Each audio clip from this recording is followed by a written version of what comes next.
আজ মা আমাকে বললো ডিনারে ডিম আলুর দম খাবো, তাই আমি সোজা রান্নাঘরে চলে এসেছি। এখানে ডিম আলু সিদ্ধ করে নিয়েছি, পেঁয়াজ কুচি আর লঙ্কা কুচি করে নিলাম।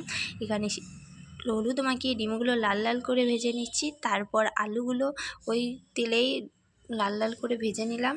তারপর আরেকটু তেল দিয়ে পেঁয়াজ কুচি আর তেজপাতা লঙ্কা কুচি দিয়ে ভালো করে ভেজে নিচ্ছি। একটু হালকা পেঁয়াজটা লাল হলেই গোটা গরম মশলা থেতো করে দিয়ে দিচ্ছি। তারপর পেঁয়াজ বাটা, আদা বাটা, রসুন বাটা, জিরে বাটা দিয়ে ভালো করে মশলাটা কষে নেব। তারপরে পরিমাণ মতন হলুদ আর স্বাদ অনুযায়ী নুন দিয়ে আরেকটু কষিয়ে নেব। এরপর ডিম আর আলুগুলো দিয়ে নেব, মশলার সাথে ভালো করে মাখিয়ে নেব। এরপর পরিমাণ মতন জল দিয়ে, আগে যেহেতু আমি আলুটা সিদ্ধ করে নিয়েছি তার জন্য অল্প করে একটু জলটা দিয়েছি। তারপর আলুটা আরেকটু সিদ্ধ হয়ে গেলে আমার ডিম আলুর দম রেডি।